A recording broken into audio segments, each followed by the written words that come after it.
How do I breathe with all this Knicks clickbait now?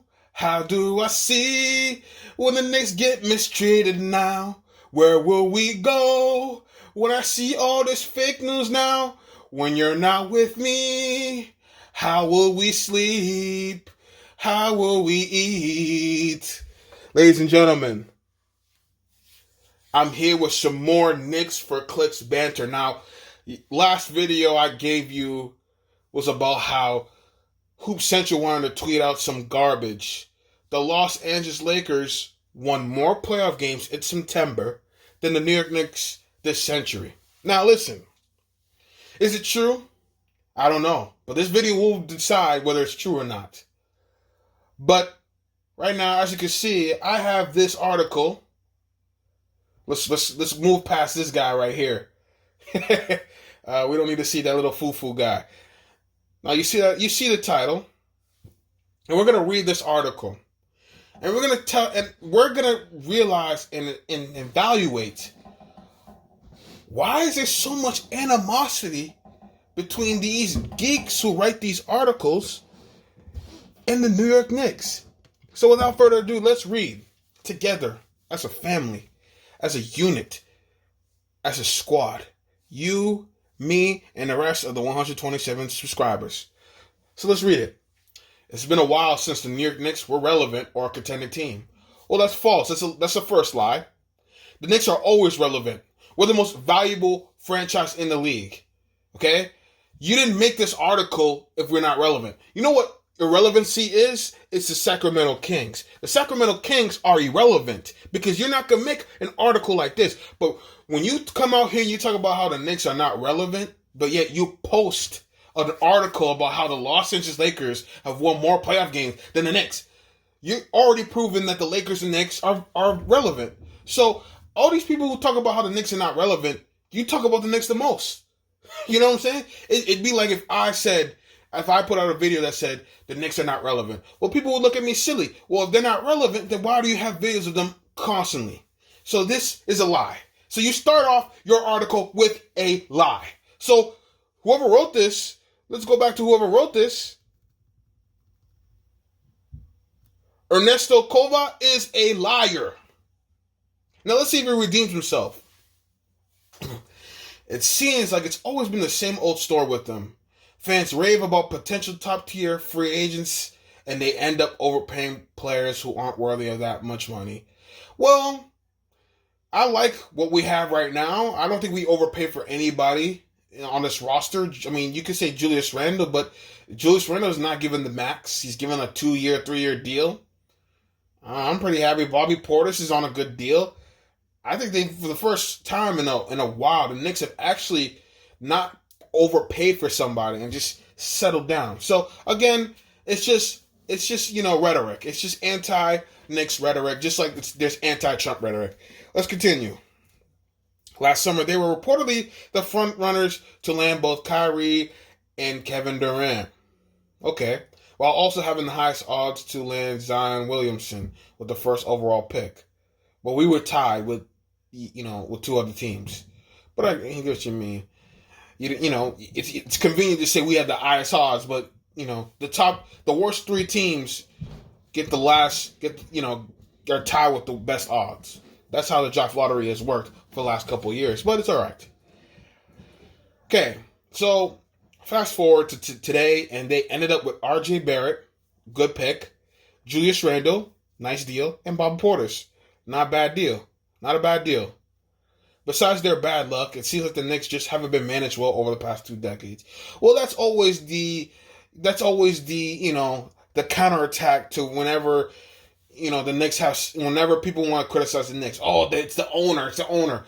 It's clear that James Dolan is such an adversary to the media that they really want him to sell this team. Now, I think is James Dolan the best owner? No, he's not the best owner. But like I said before, Michael Jordan is a horrible owner. But I don't see you guys mouthing off about Michael Jordan selling the team. You talk about, we could talk about the Sacramento Kings. We could talk about the Phoenix Suns. Robert Sarver. No one talks about him selling the team. But hey, it is what it is. Let's continue. I'm not interested in telling a billionaire to sell the team because you're really talking to a wall. Okay. As a matter of fact, Clutch Points recently pointed out that the Los Angeles Lakers won more playoff games this September alone than the New York Knicks in this entire century. Now, let's talk about it right now. So, this century, well, I don't know if we have the time to go at it, but you know what? I promise the next video, we will do the math. The next video will be, is it true that the Lakers have won more playoff games? I don't want to do it now because I want to actually do my research and actually dot the I's and cross the T's. But I believe that's fake news because I believe we've won like 18 this century. And you act like this century has been 60 years. It's been 20 years. You could have said the last 20 years. But of course, you put century to put a little bit of that hyperbole on your little article. And this is why people don't like the media, especially the sports media. Bunch of frauds. We're talking about one of the biggest, most lucrative franchises in the world, but yet we're not relevant? Ernesto, we're not relevant? Even though we're talking about one of the biggest, most lucrative franchises in the world. So you just contradicted yourself in the article because you just said that the Knicks are not relevant. It's been a while since the Knicks are relevant. However, we're one of the biggest, most lucrative franchises in the world. So how can we not be relevant? You just contradicted yourself. Just like every anti-Knicks hater on this planet. Now, let's continue. Everybody raves about Madison Square Garden, best arena in the world, and how New York City is the mecca of basketball. Well, it is. Yet it seems like this franchise is ages away from contending. We're rebuilding. The last time we made the playoffs was 6 years ago. The past decade, we've had 3 playoff appearances. We started a decade really well, and then we got Melo, and I wasn't a big fan of Melo, but listen, Melo was a part of the Knicks, and I was going to ride with the Knicks no matter what. But, you're just not going to win a championship with Carmelo's your number one guy. But that was a fun time, and it wasn't like the Sacramento Kings who haven't been in the playoffs since 2006, but I digress. The Los Angeles Lakers hadn't made the playoffs since 2013. They hit rock bottom and started rebuilding, piled up assets, something that we're doing. Cleared the salary cap, to sign LeBron James. Yep, traded away their prospects for Anthony Davis and now 3 wins away from an NBA championship. I know it's easier said than done, but come on. Countless starts with Kilford playing for the Knicks and leading them back to contention. Well, let me stop you there. First and foremost, it's easy for the Los Angeles Lakers to build a contending team because they are in the most beautiful city, quote unquote, beautiful city in the world, in the country. So the Knicks have to deal with, New York is an attractive place, but it doesn't have the weather that Los Angeles does. Okay? So it's going to be tough to attract free agents sometimes because, I do agree. Sometimes our fans can be a little bit negative, but that's, those are the betas. But the alpha Knicks fans, we want success. We respect basketball. These Lakers fans, they're bandwagon fans. They don't really appreciate the game like that. But listen, it's easy for the Lakers to build a team. Los Angeles is the most desirable city to live in, according to these athletes. For the Knicks, we have to deal with cold weather. We have to deal with local competition like Boston, like Toronto, like Brooklyn. Okay? If there was no Brooklyn, if the Brooklyn Nets did not exist, KD and Kyrie would be Knicks. Okay?